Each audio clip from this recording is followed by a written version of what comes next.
हमारे शो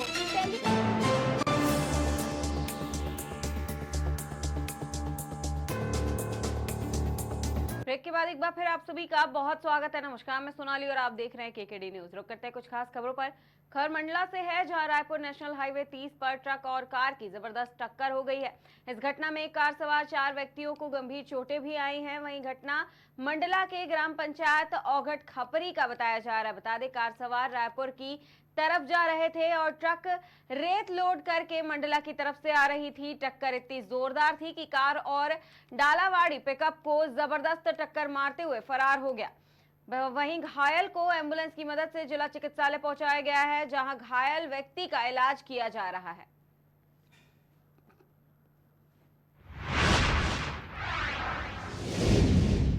रुक करते हैं अगली खबर की ओर। खबर फर्रुखाबाद से है, जहां विकास खंड नवाबगंज की ग्राम पंचायत जियोनी में प्रधानी के चुनाव में प्रमोद कुमार और बबलू चुनावी मैदान में आमने सामने आए थे। बता दें, मतगणना में बबलू को 261 मत मिलने पर विजयी घोषित कर जीत का प्रमाण पत्र भी दिया गया था, जिसके बाद शिकायती पत्र दे करके पुनः मतगणना की बात कही गई थी। जिसके बाद उप जिला अधिकारी द्वारा 28 जून को यानी कि आज पुनर्मतगणना के आदेश दिए गए थे, जिसको लेकर के आज मतगणना भी हुई है।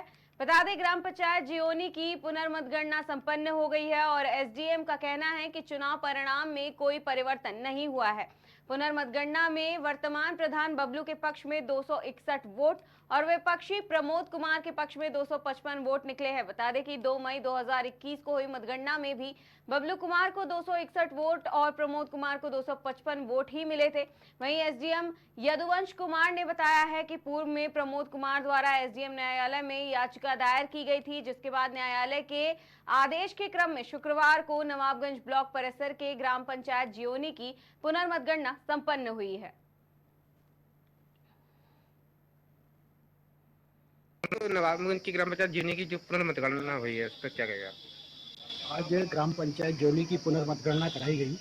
इसमें जो प्रधान पद के प्रत्याशी थे वो सभी उपस्थित थे। इसमें 3 बूथों की गणना कराई गई, जो 74, 75 और 76। इसमें टोटल जो विधिमान मत थे वो 1126 मत थे। टोटल 45 मत निरस्त हुए थे उस समय और कुल 1171 मतों का उस समय वोटिंग हुई थी। इसमें जो प्रमोद कुमार और जिनका कन्नी चुनाव चिन्ह था उनको टोटल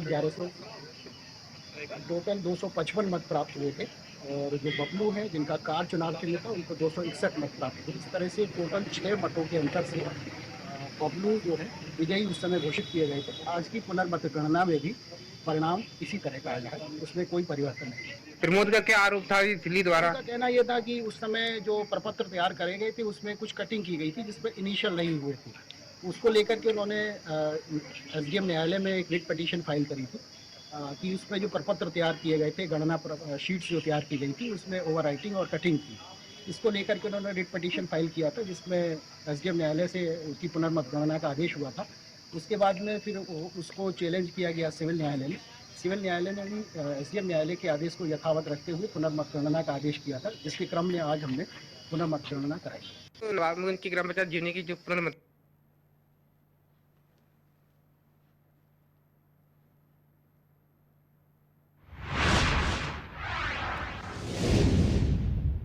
रुकते अगली खबर की ओर। खबर फर्रुखाबाद से है, जहां जनपद फर्रुखाबाद फतेहगढ़ में यूपी 112 सेवा के अंतर्गत 9 4 पहिया स्कॉर्पियो पीआरबी और 3 2 पहिया नई शामिल की गई हैं, जिनको पुलिस अधीक्षक विकास कुमार ने पुलिस लाइन में हरी झंडी दिखा करके रवाना भी किया है। बता दें, इमरजेंसी 112 तत्काल सेवा में तत्पर वाहनों को रवाना किया गया है। ये भी बता दें कि 112 के अंतर्गत 12 पीआरबी वाहन जोड़ने के साथ ही कुल 54 पीआरबी वाहन भी फतेहगढ़ फर्रुखाबाद की जनता को सेवा में जुड़ पाएंगी।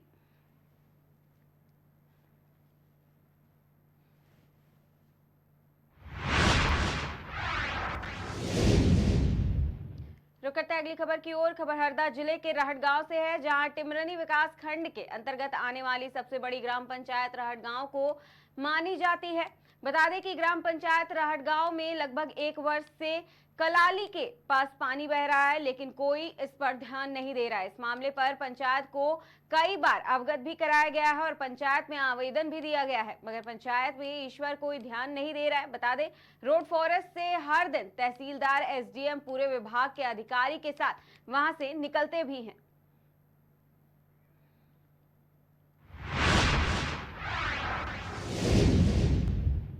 करते हैं अगली खबर की ओर। हरदोई में हुए कार्यक्रम के प्रथम सत्र पर जिला विद्यालय निरीक्षक बाल मुकुंद प्रसाद ने 21वीं सदी के शिक्षक आदि पर विस्तार से चर्चा की और 20वीं और 21वीं सदी में बदलाव प्रगति पर विचार किया है। बच्चों को समय में बदलाव के चलते बेहतरीन शिक्षा देने और उन्हें प्रेरित करने की बात भी कही है। वहीं इस दौरान एनईपी 2020 पर विस्तार से चर्चा भी की गई।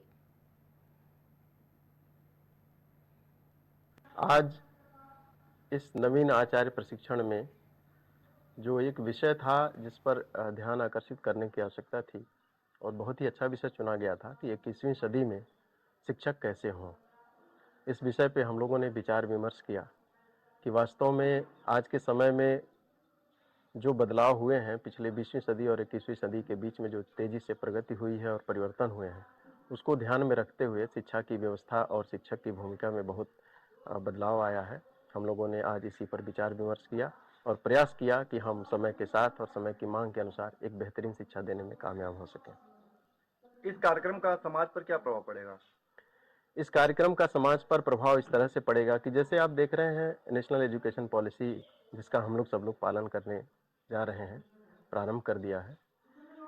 उसका जो एक उद्देश्य है कि एक नैतिक रूप से संस्कारवान व्यक्ति को हमें तैयार करना है, उसका निर्माण करना है और साथ साथ में उसके अंदर स्किल डेवलपमेंट की ऐसी विधाओं को तैयार करना है जिससे कि अपने जीवन को सही ढंग से जी सके। तो ये दोनों को अगर ध्यान में देखा जाए तो वास्तव में ये समाज के बहुत क्रांतिकारी और सकारात्मक बदलाव की ओर ही अग्रसर करते हैं। आज